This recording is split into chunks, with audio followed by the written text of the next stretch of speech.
Well, welcome everyone, and welcome everyone from St. Aidan's and whoever else may be tuning in for this talk. For those of you that don't know me, my name is Chris, and I'm a staff member here at St. Aidan's Church. And today we wanted to put together a real lives talk, kind of following up our mission service on August 21st, where David Pollandine from International Justice Mission came and talked about some heavy issues surrounding slavery, trafficking, and some other things. And we wanted to have a follow-up talk where really we could follow up and share about some ways that we can get more involved in our own communities, hence the title of our talk today, Building Safe Communities.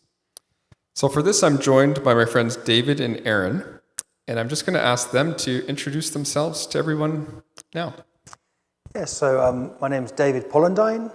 I work for International Justice Mission Canada as the National Director for Development Growth. And so I'm delighted to be here and looking forward to having a chat about this topic. My name's Aaron Klassen. I'm an assistant professor of sociology at Booth University College, downtown Winnipeg here, where I teach in the Department of Behavioral Sciences, and I direct the Community and Urban Transformation program, which is an urban studies program. So also glad to be here. Thanks, Chris. Thanks, Aaron. And just make sure you talk down into your microphone a little bit as well. So okay. Thanks. So my first question today is actually for David. And as a member of International Justice Mission, what is this ministry up to at the moment? Well, I'm very excited to be able to share that it's our birthday and we are celebrating 25 years. Wow.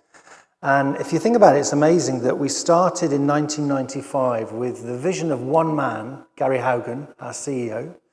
He was the investigator for the Rwandan genocide, so he was the chief investigator for the UN. And that experience was so deep for him that he resigned from his work as the chief UN officer.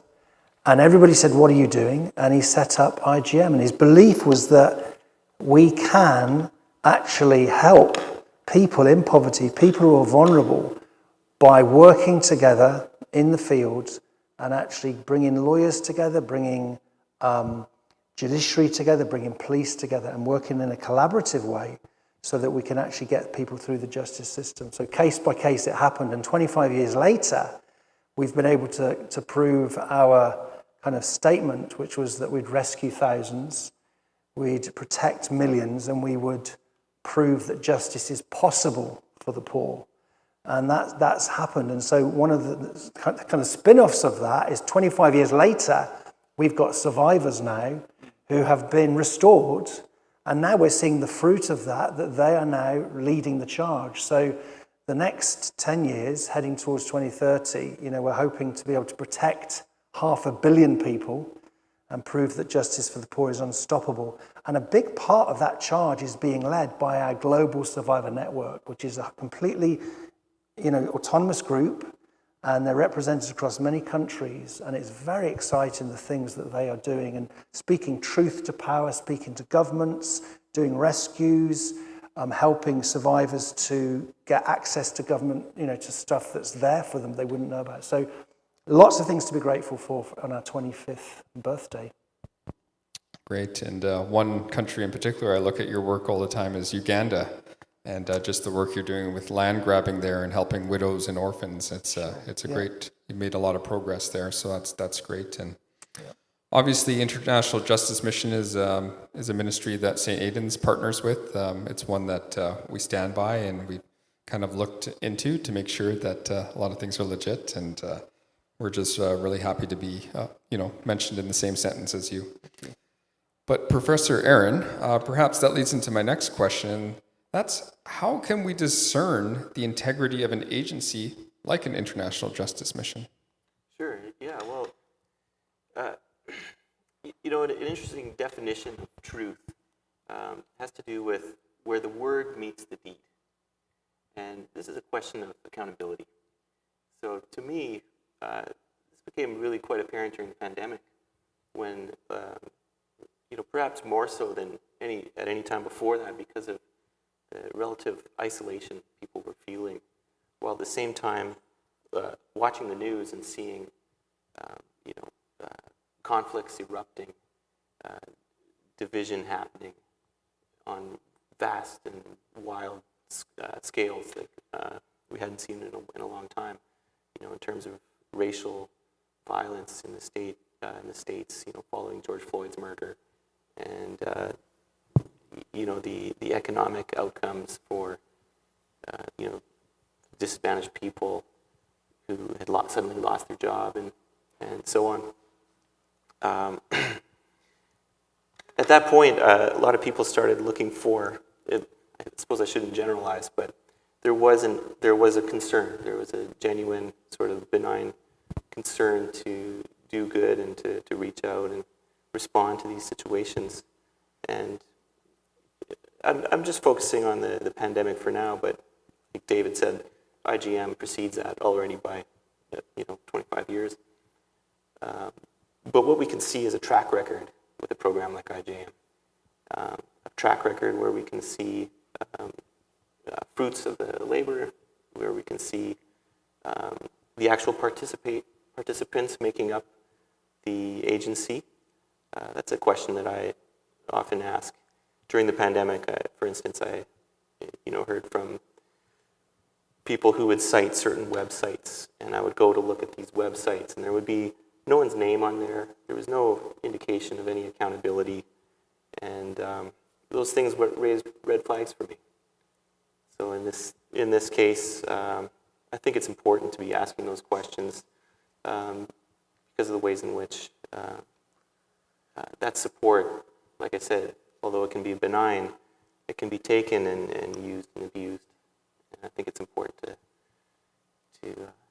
think these things through. Yeah, our partnering in the gospel is such a wonderful thing when it's right. And I think just to always make sure that the well-being of the people we're trying to help is always maintained. And of course, everything's honoring to God, right? So yeah, on top of all that, we always need to make sure we are following to love God and love our neighbor, right? And everything we're doing. So David, when you spoke last month, you talked about the road to Jericho. Just interested, how does IGM go about mending the road to Jericho in other countries? It's a great question. We work with our theory of change, and our theory of change is that when you enforce the law, the violence stops. It really works. Now, if we went into a country and we just imposed that onto a country, we'd get nowhere. We'd be kicked out within a very short time. So the way to connect has to be through partnership.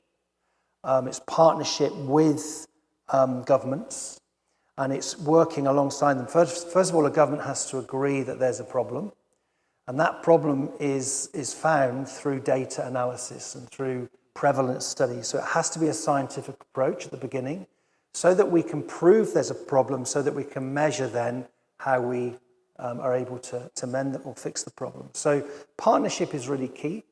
Partnership with the government means partnership with the local actors, with the police, with the judiciary, with aftercare professionals, and with the community as well. And, we saw that in Uganda, where, if the community aren't on board with the decision of the law courts, then that person will come home to be re-victimized. They're not going to be able to live in that house because the community is just going to make their own decision. So that partnership is really key.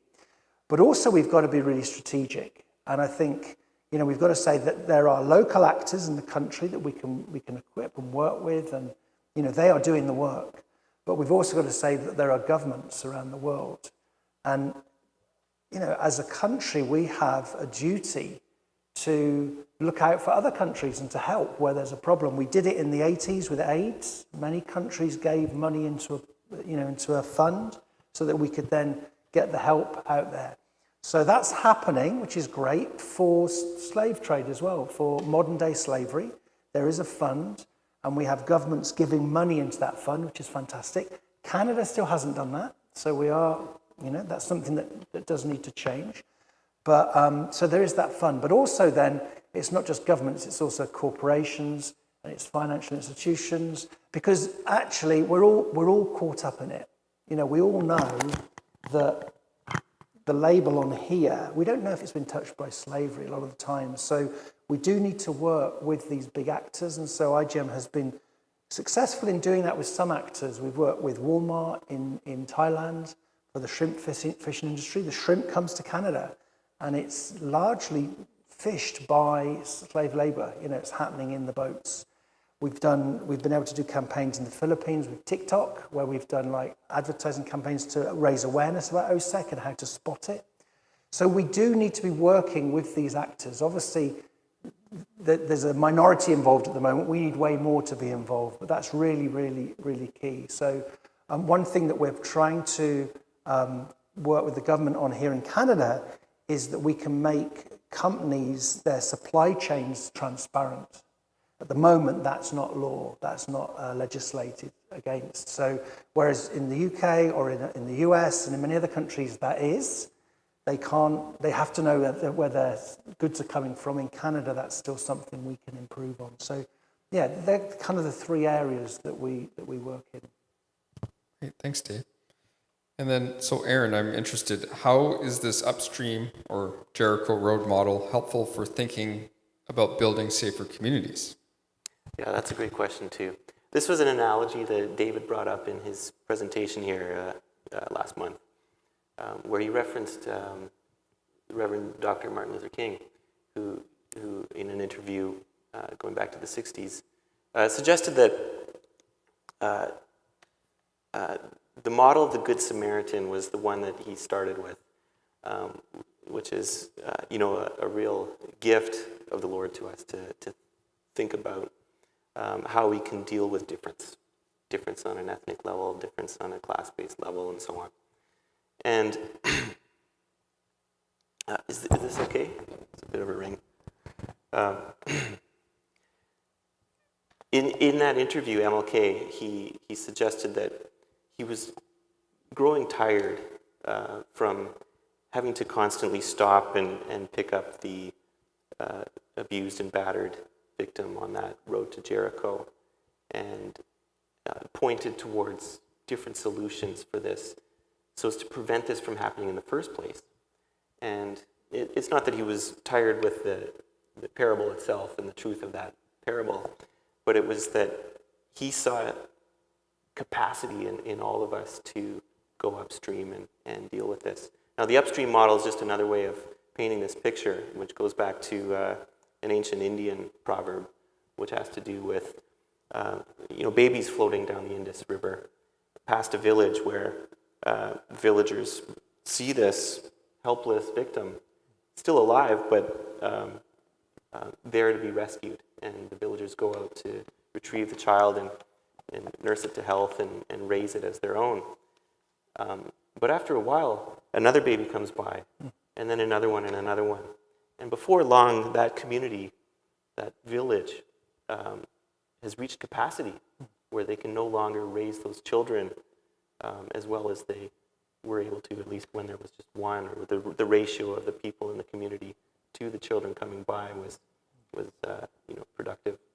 And so at some point, the village decided to ask whether there was something going on upstream that they could attend to, that they could somehow mitigate this problem and thereby help as best as they could. And this is an analogy that I've used in teaching community psychology, which really does allow us to expand the scope of our focus for one, but for doing good work. Does that answer the question? Yes, and I think in Winnipeg you obviously do some studies in the urban areas, and you can see some communities that are probably not too safe in our community. And I think it's the role of all of us in the city, in the area, to really play a part in that and not just expect it to happen within that part of the community. Yeah. So David, are there any learnings and lessons we can glean from IGM's work in the field that can be applied to our communities here in Winnipeg? Yeah, I kind of step back a bit to think about this question, and I think there are kind of three things come into my head, and there may be more, but I think community involvement is really key in anything that we do. That we have to make sure that we've got the community on board and they understand what we're doing. So I think, again, we see that a lot in the work that we do, where you've got systems where the law is actually written, it's in place, but it's just not enforced. And then you try to enforce that law, the community will push back because they're not used to it. And often the way that it's been dealt with, that issue in the past, is that the community have dealt with it. They've developed ways to dealing with that. And sometimes they're very unjust ways, but still it's the way that everyone. And so, back to Uganda, where you've got, the woman coming back into the house. She's won, the law court has said it's your house and, you've got a right to stay there. Well, the community might look at that and say, well, she's dishonored her husband's name. That should really go to her husband. And because that's the way, that's the local way. So I think we have to work with the community, and I think that's a lesson that we've learned in our work across the world, that unless you do that work on the ground and you work with the chiefs of villages, literally get right into the soil, and that they really understand that, crimes like land theft is not good economically. It doesn't make sense that you've got 10 children and a woman being destitute.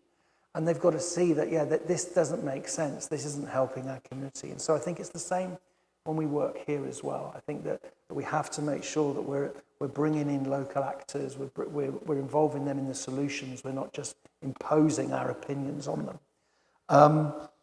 And then the other one is partnership. I think, we have to just have that sense of partnership. I think especially when we're working in a community like we are in a church, we've got opportunities out there to partner with people. And so we just need to be cognizant of what's around us and what's happening and what's doing. And that kind of would go to my third thing, which is what IGM loved, is the prevalence studies and the data. We do need to be a little bit more maybe scientific in trying to find out what are the issues in our community.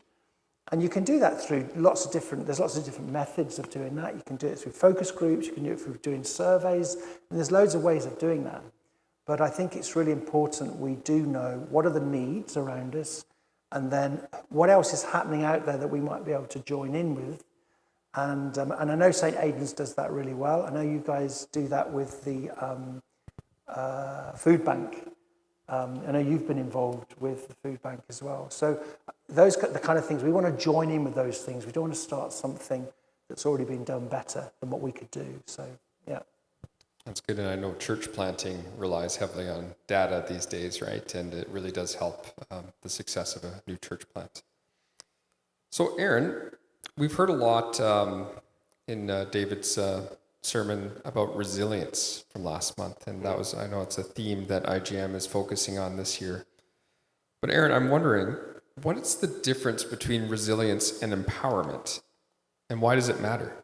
Yeah, this is a great question. Because we hear a lot, well, these things they're in the media in general, I suppose I could say. But my sense or my perception is that there's more emphasis on empowerment than on resilience. And that has its historical reasons, and it's possibly has to do with the potential for bringing quick and sudden change, transformative change, to an individual, and that's indeed where it becomes focused, is on empowering the individual to change, be the change you want to see, as Gandhi once said. But I think what's helpful, or what's problematic with that, if we take it to its end point, is as a person becomes empowered, they, in a sense, become bigger, and then if things were to go wrong, if they were to recede back into problems or challenges that had been there prior to being empowered, it's possible they could come crashing down again, and that crashing down can be more disastrous for someone without a solid foundation that I would attribute to resilience. So resilience has more to do with the long-term supporting structures that person can be tied into. In David's last point, there was a good reference there to looking for other agencies that are already working in the community in order to plug into them, to support them, but also to build off of them. That would be a good way to introduce empowerment together with resilience, because then that person is potentially becomes part of a community that they can go to for tips, mentorship, and so on, strategizing, and so on. So in that way, I tend to think it's important to promote both resilience and empowerment as opposed to one or the other. Thanks, Aaron. I know one frustration I have as a ministry leader is just all the obstacles that are in place to do good, right? It seems to be one of the greatest schemes of the enemy to put up many barriers and obstacles to try to get involved in things. There's so many things you have to work around, and partnerships can be hard at times because, sometimes, we have these concerns and we have sometimes ulterior motives, right, of different agencies. But David, I was just wondering, with that in mind, how can the church respond to some of these obstacles and challenges to get away? Like, I know helping in some countries is difficult because of the laws, but maybe here in Canada, what are some things we can do to really overcome these challenges? Yeah, I think I've been thinking about this question long and hard, because it's very easy to reel off a list of what the church can do. And we hear that all the time, and I do that all the time. But I think unless something's born from inside here, it's not going to last. Something has to connect in here with an individual, and then it has to be shared by the community as well, by other individuals. And then I think you've got something that can really change. It can really have an impact.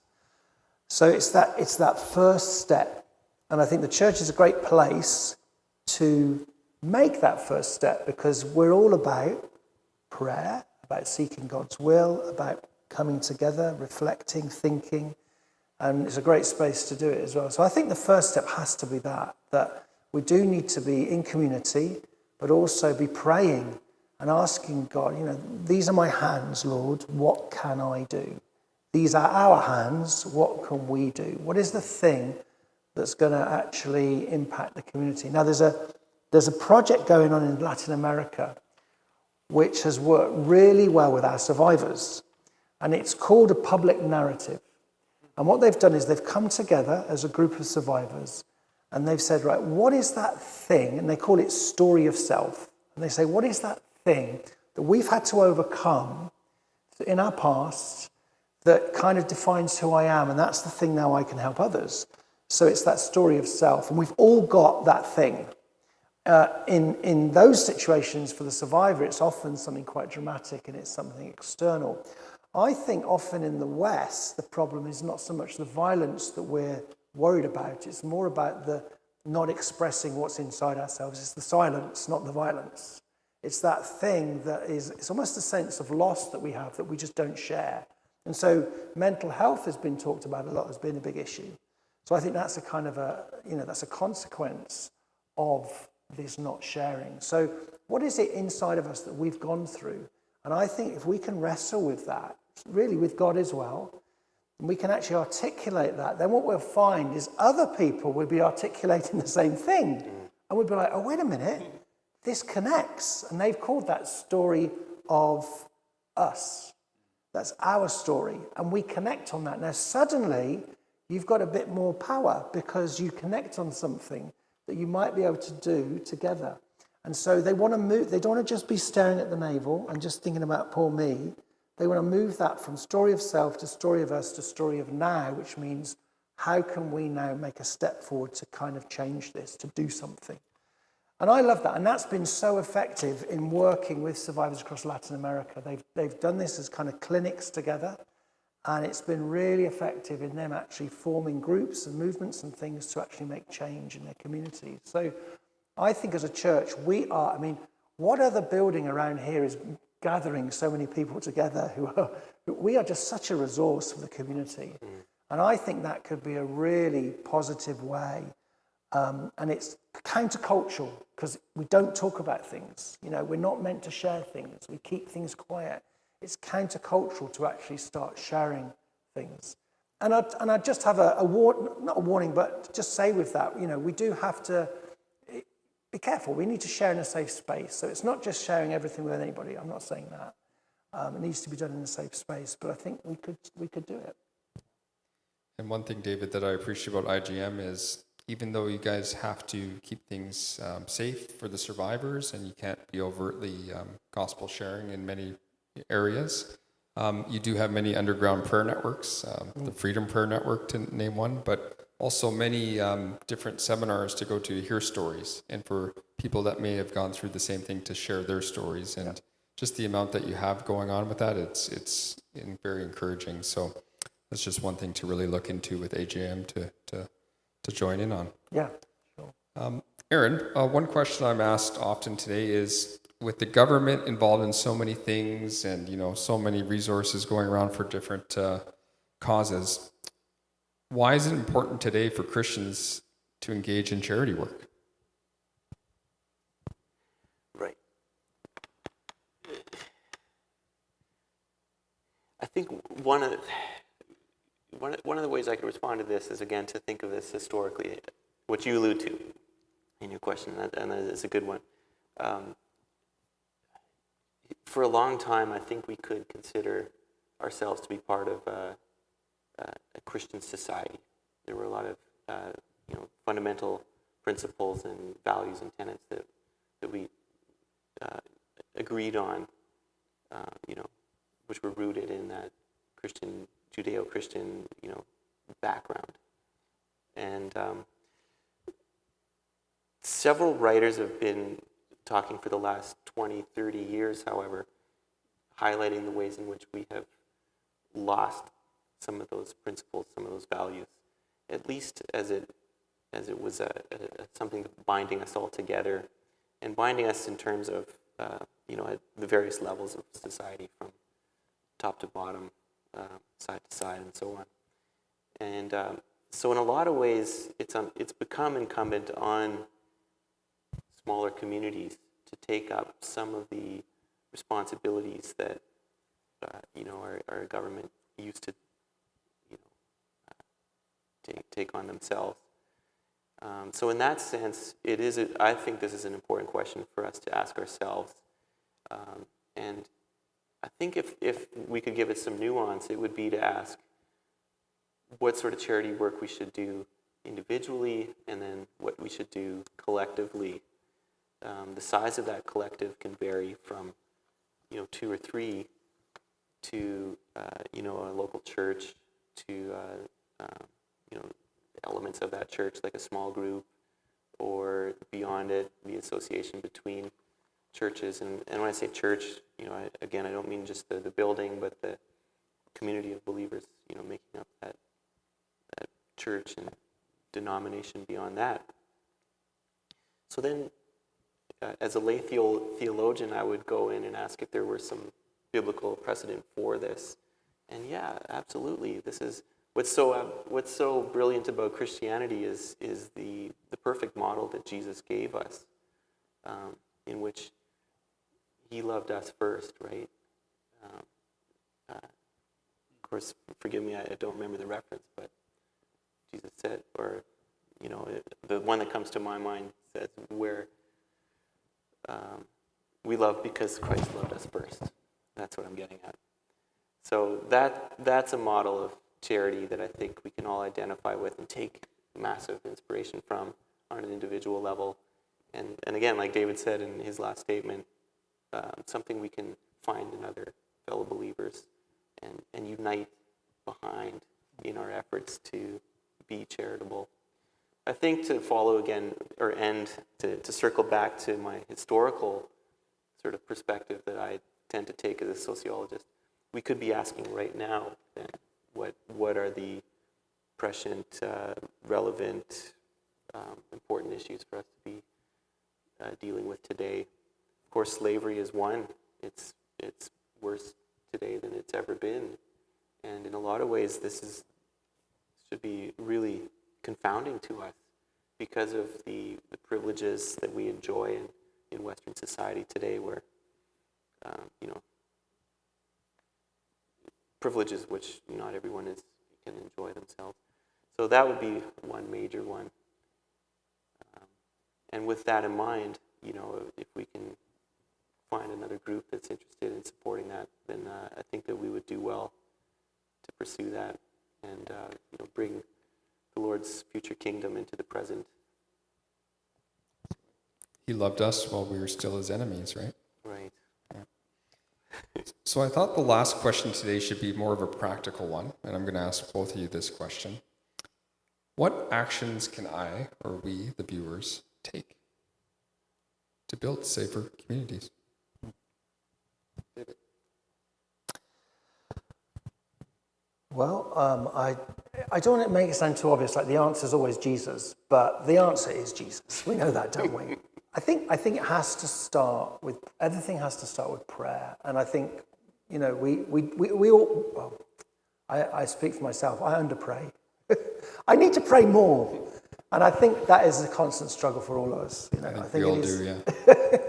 It is hard, and yet it is so important to have that time with God. A time when we speak to God, but also a time when we listen to God. And I think it's the one battle that we fight that we just have to don't give up and keep fighting. Because I think it starts with prayer, because I think it just gives us, first of all, it gives us a sense of that this is a bigger battle. The battle belongs to the Lord. It's not dependent on us. God cares far more about everything going on in our community than we do. So I think it's got to start with prayer. But once we get that sense that it's not dependent on us, it's him, it gives us a confidence to act because we know that we're not doing it in our own strength. So it's a win-win. You can't lose. If we can find time to pray, then I think that can really help us to hone in and to be aware of what's going on and to be brave and step out and actually speak out against situations. So I think that's really key. Now, if we do that, what happens is we become more informed because we start to care about issues in the community or in the world that maybe we didn't care about before. We might start to read a bit about that, and I think that's really important. Again, here's another thing, we don't read enough. Again, because of all the way that advertising goes, and we've got lots of little short, bite-sized things to read, it's much harder to spend time reading long, books or reviews or what have you. So I think, again, that prayer can help us then to become more informed. And once that happens, then we can step out and act. And I think, obviously, we can become advocates for many different things. I think the big one is technology. I mean, we can become our own authors, our own news journalists. We can put things out on social media. Why not put out messages which are positive? And as I mentioned before, we've done that in the Philippines with TikTok, that we've put out messages to warn against online sexual exploitation of children. So, why can't we do that? And some of us are geared in, we're quite good at that kind of thing. So, let's have a YouTube channel. Let's do things like social media, share stories, find out what's going on. Do these things online, which many other people are doing, sending lots of negative messages. So I think, technology is a big one. But also the other power we've got now is we can meet in person. COVID has subsided to enough that we have in-person meetings. And I think so there's opportunities now to gather as well. And maybe we're looking at gathering in a new way because we took it for granted before. And now maybe the idea of gathering, we can see it in a new way and imagine new ways of doing it. And I don't know what those ways are necessarily, but I think, coffee is a great uniter, brings lots of people together. So I think there's definitely some things there that we can do creatively by just gathering.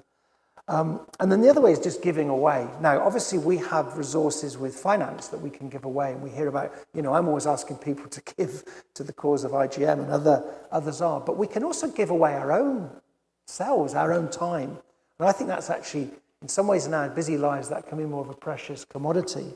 And so, we can volunteer. We've got the power to volunteer for things. There's loads of stuff out there which needs volunteers. And so I think that's another great way where we can actually get involved with stuff. And I think the other thing, this is maybe the last things to think about, is just how do we impact our immediate community? So how can we actually love our neighbour, but literally our neighbour, like the person who lives here. Sometimes we've got them living on all sides if you go into the backyard. How can we reach out to our neighbour and actually connect with our immediate community? I think that's a challenge for us in a culture which tries to divide us and keep us all inside. And you know, that in some ways is the colonial model, that everything has to be inside, you know, we have to be orderly, and the outside, which is very much the way a lot of the world used to work, everything happened outside. And we need to try and think of ways that we can get outside more and connect every day, rub shoulders against our neighbours every day.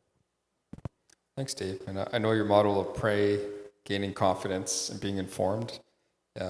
Just when we think of trafficking around the world, if we just do that here in our own communities, how much we'll realize that, you know, North America is actually contributing to this worldwide trafficking problem, right? So it is something for us all to inform ourselves on, right? And it can be something as simple as, like, when I go outside now, when a car comes past my house, I look up to try and catch eyes with so try and see people. And I think we tend to look down. You know, we tend to not want to have that connection, but we've got to be bold and we've got to start seeing people. Now, Aaron, what actions can we take? You know what? I think the only thing I could add to that is just an encouragement to people that these aren't things that you can do as though this is a list of things to do to heap onto an already, you know, insurmountable pile of things to do. There's the sociologist Peter Berger. He says we are always either building habits or taking those habits apart.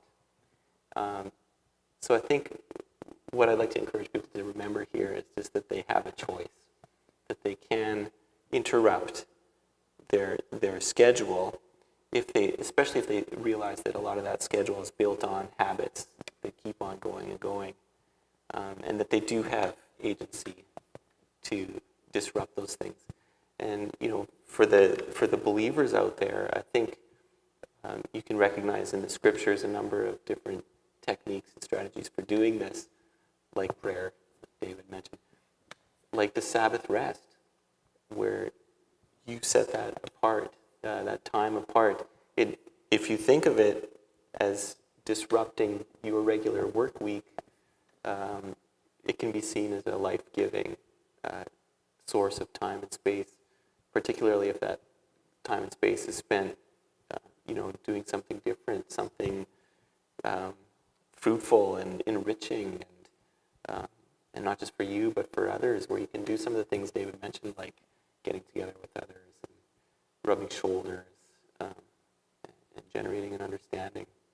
There's something pedagogical about that too, you know, where you are not just, like David mentioned with the social media today, and media in general, it's come to be based on a very commercial model of sound bites and attention grabbing. What do they call that again? Where the economy is now based on your attention span. It's been reduced to microseconds and things like that. These are things that can take over if we're not careful. And you know, something like a Sabbath rest would be a good way to interrupt that. Thanks, guys. So I hope this was just an opportunity for everyone to kind of learn a little bit more from the perspectives of David from IGM and Aaron from his profession, to really know how we can start things at home in our own communities, some grassroots kind of movements, right, to really play a part against some of these bigger issues around the world and around the globe. So I'd just like to encourage everyone to check out IGM's website, www.igm.ca. I know there's a Freedom Prayer Network prayer time coming up. That's something that you may want to check out as well. And just check out all the videos and stories that are happening. And I think that you will find them encouraging, and who knows, maybe there's a place for you as well. after you pray about it, of course. And of course, Aaron, you have access to him every Sunday and all the time, so please pick his brain as well. Follow-up questions on what he shared today as well. I know he'll always be happy to answer. So, You bet. But before we go, I'd just like to thank both these guys for joining us, and especially thank Dave for adding quite a bit of color with his socks today. Yeah, I try to do that with my socks every day. So I hope everyone appreciates this. And let me just close this time with a prayer. Heavenly Father, we love you, and we believe you're in control, and we just want to serve in the ways that you have for us. We just pray that you give us the confidence that we can serve you, Lord, and that there is a place for us. And Father, we just ask that you guide us both as individuals and as your church to serve in the ways that you need moving forward. Father, these are heavy issues that we talk about, and we just need you, Lord, in these times. Help us to play our parts and just guide your church to continue to bring your kingdom into the kingdom of this world. Father, we trust you and we love you, and we give all of these things to you. And we pray in the name of Jesus Christ, our Lord. Amen. Thanks, everyone, for joining us. And whenever you're watching this, I hope you have a wonderful rest of the day. God bless.